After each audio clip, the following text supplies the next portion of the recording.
Bonjour à tous, je vous invite à vous abonner à cette chaîne, à aimer, à partager, à commenter ces vidéos, c'est très important. C'est une manière de nous soutenir. Merci à vous tous. Alors si je vous disais qu'il existe en Europe un État qui restreint les flux migratoires, les conditions d'accès à la nationalité, qui met en place des programmes d'intégration exigeants, qui refuse l'assistanat des nouveaux arrivants, bref, un gouvernement qui ne s'embarrasse pas de moralisme droit de l'homiste, de ses confrères européens, qui ne s'embarrasse pas non plus des tabous de gauche comme de droite, eh bien, vous me prendriez pour une allumée. Eh bien non. Cet État existe et en plus, il est dirigé par un gouvernement de gauche. Et cet État, c'est le Danemark et il est parvenu à imposer une politique migratoire ferme grâce à un consensus de la classe politique tout entière qui a su mettre de côté ses considérations partisanes pour servir quoi ? L'intérêt général. Et tout cela a été analysé dans une note publiée par Fondapol, une note qui a été publiée ce mois-ci intitulée « La politique danoise d'immigration, une fermeture consensuelle ». Et nous sommes avec Dominique Régnier, politologue et directeur général de la Fondation pour l'innovation politique, donc Fondapol, pour en parler. Bonjour Dominique Régnier. Bonjour. Et merci beaucoup d'être avec nous aujourd'hui. Alors, particulièrement intéressant, vraiment très étonnant finalement, cette note qui met en avant non seulement des solutions en Europe, dans un État-providence et dans un État de gauche en plus. Alors, on n'arrête pas de tomber de surprise en surprise. En fait, c'est un cas passionnant, le Danemark, parce que la gestion des flux migratoires est, on le sait, une tâche d'une très grande difficulté, que grosso modo, la plupart des pays européens sont tenus à un échec par toute une série de contraintes.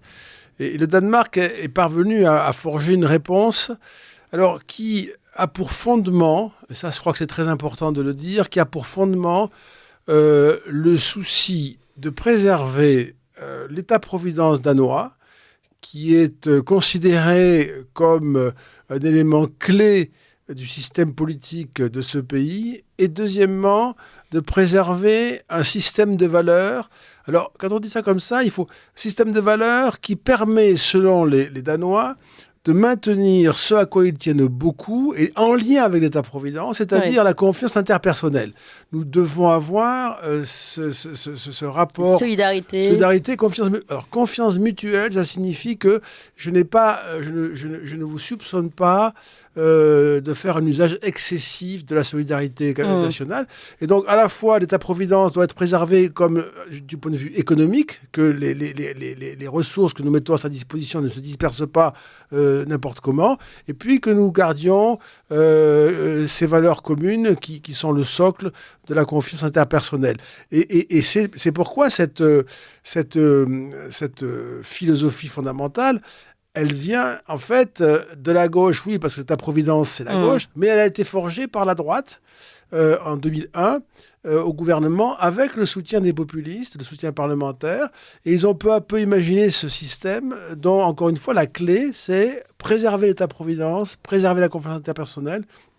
Et finalement, la gauche qui s'était opposée au départ a rallié ce système, l'a fait sien, ce qui lui a valu d'être élu en 2019 lors des législatives qui ont eu lieu et d'être réélu le 1er novembre 2022, donc très récemment. Mette Frederiksen, première ministre, a été réélu mieux encore. Et donc on a probablement le seul cas en Europe de gauche qui parvient à gagner véritablement les élections et à être réélu. Oui, parce qu'en ce moment, on a pu voir ce qui s'est passé en Italie, en Suède et ailleurs, où on voit justement cette montée du populisme, on peut l'appeler comme ça. Enfin, en tout cas, vous l'avez nommé comme ça dans de précédentes études. Et là, ce qui est intéressant, en effet, c'est que finalement, on peut allier ces deux critères de travail sur les frontières et tout en gardant le fondement du modèle danois, c'est-à-dire, comme vous l'avez bien rappelé, l'État-providence. Alors je voudrais, parce qu'il y a énormément de choses très intéressantes à expliquer, justement cette notion de confiance que vous développez dans votre note, interpersonnelle, de solidarité, vous dites finalement, elle ne marcherait pas si il y avait abus de cette solidarité. Et c'est peut-être aussi ce qui s'est passé en France, ou ce qui se passe en France, que finalement on a l'impression que parfois il y a des abus de l'utilisation de la solidarité mise en place. Alors ce que je montre dans l'étude, en mobilisant des travaux qui ont été faits de longue date par la sociologie, la science politique, notamment aux États-Unis, notamment de Putnam, qui sont des travaux reconnus, qui expliquent à l'origine que s'il n'y a pas d'État-providence aux États-Unis, c'est en raison du multiculturalisme. Et il y a beaucoup d'éléments là-dessus que je présente, je ne vais pas les résumer parce que ce serait long, mais en gros, s'il n'y a pas un système culturel homogène, relativement homogène, le système État-providence ne fonctionne pas parce qu'il repose sur la nécessité de regarder le bénéficiaire inconnu, celui que je ne connais pas, qui est dans ma communauté, qui va bénéficier de la solidarité. Il faut que je puisse l'imaginer comme étant en quelque sorte un même que moi. Si j'imagine qu'il est culturellement différent, qu'il n'a pas les mêmes références, je vais avoir le sentiment au fond, de dépenser l'argent public sans être tout à fait d'accord avec cette dépense. Le problème, c'est d'arriver à maîtriser la redistribution et la solidarité à l'intérieur d'un système de référence où l'autre, que je ne connais pas, est considéré comme le même. Et finalement, que l'autre respecte les mêmes règles également. Les mêmes règles, absolument. Je peux compter sur lui, il peut compter sur moi. Nous avons la même vision, les mêmes valeurs, les mêmes sensibilités. Je peux les anticiper. C'est là que j'ai de la confiance. Je peux anticiper son comportement, ses réactions. Enfin, cette espèce d'intimité culturelle, psychologique, sociologique, qui est liée. C'est pour ça que je cite...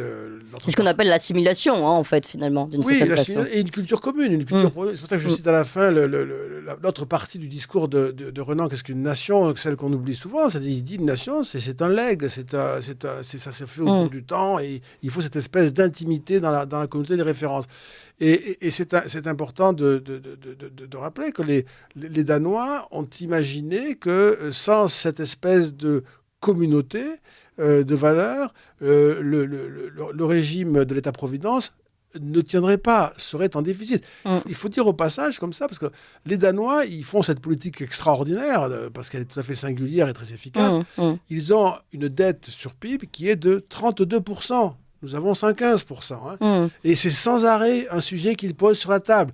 Ce qui est intéressant dans le débat danois, c'est ça coûte combien ? Comment on peut faire pour financer ça, puisque c'est l'argent de la collectivité? Bon, ce sont des débats qui sont absents en France. Il n'y a pas de question sur mais on n'a pas le droit de parler du coût de l'immigration. Mais le coût en général, la limite, on n'a pas de rapport avec ça, comme si l'argent, évidemment, a été produit par l'État, alors qu'il est prélevé sur les actifs ou sur d'aujourd'hui, de demain. Il y a ce rapport des Danois à l'argent qui est extrêmement important, qui est sérieux, rigoureux, et je dirais précautionneux même. Puis un autre aspect que je trouve très intéressant dans le débat danois, dont nous sommes incapables hélas, il parle de ces sujets-là avec une objectivité de l'information, sans passion, sans idéologie. Voilà, sans préjugés, sans non plus stigmatiser ceux qui posent le problème. C'est comme ça d'ailleurs que les Danois ont intégré les populistes. Les populistes, si on laisse de côté les dirigeants, tout parti à ces dirigeants, et ils se ressemblent un peu, les populistes sont les électeurs. Les électeurs qui sont venus d'un parti qui les décevait, droite ou gauche, très souvent à gauche, parce que c'est les classes populaires. Et on en a en France beaucoup d'électeurs comme ça, ils sont considérables. Vous en avez fait plusieurs notes d'ailleurs. C'est peut-être même les plus nombreux finalement. Eh bien, on a choisi au fond de les ignorer. C'est une drôle de réaction, parce que leur demande est considérée comme illégitime, irrecevable, malsaine ou je ne sais quoi.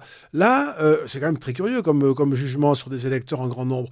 Là, au Danemark, on dit, voilà, on répond à leurs questions. On intègre, oui. On intègre, et d'ailleurs, la politique mise en place, je le redis, en 2001 par la droite, a été faite avec le soutien parlementaire du Parti du peuple danois, qui sont en gros les populistes.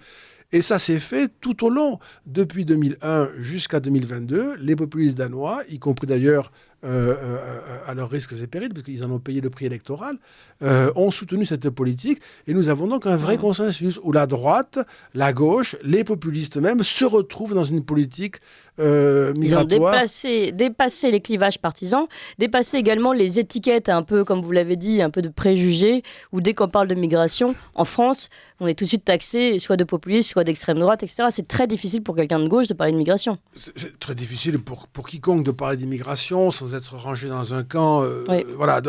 On publie, page 32 et 33 de la note, pour ceux qui s'y référeraient, c'est sur le site, c'est gratuit pour la télécharger. Oui. On publie des exemples de statistiques dites ethniques.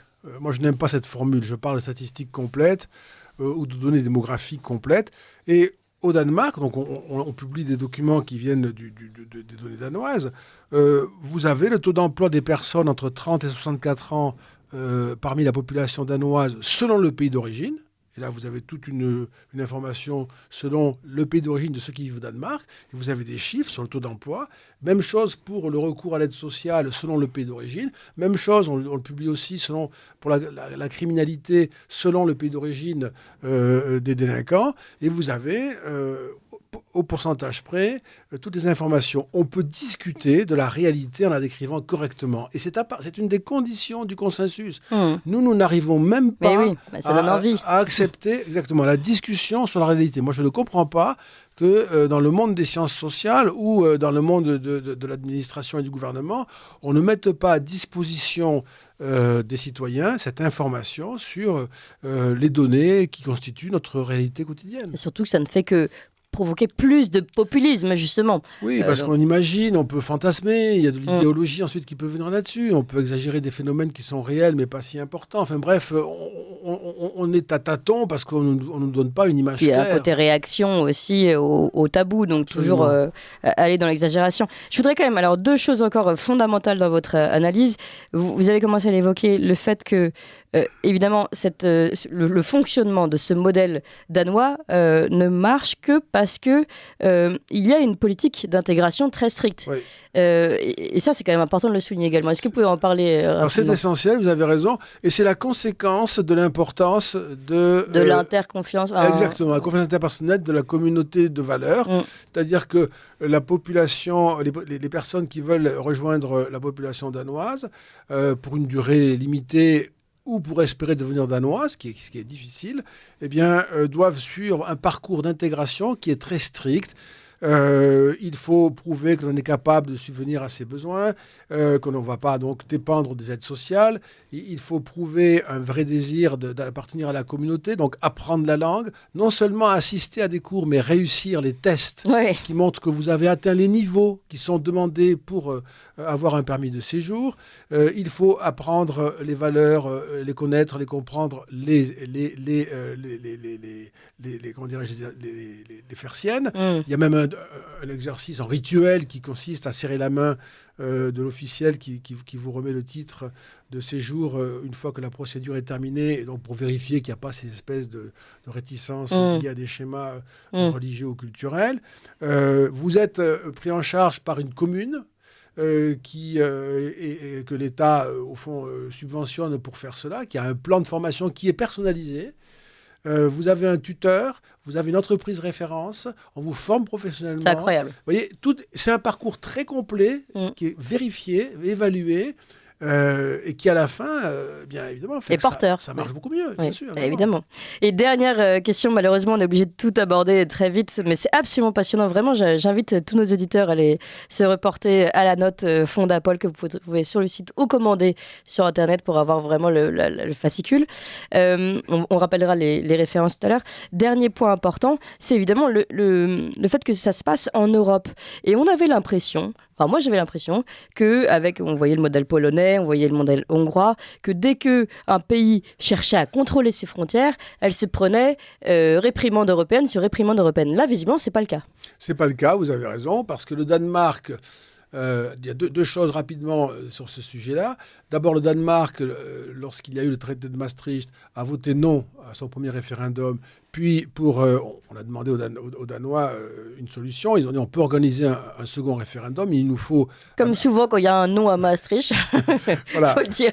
Mais il nous faut un aménagement particulier. Et les Danois ont demandé à être exclus de certaines règles de police et de justice intérieure.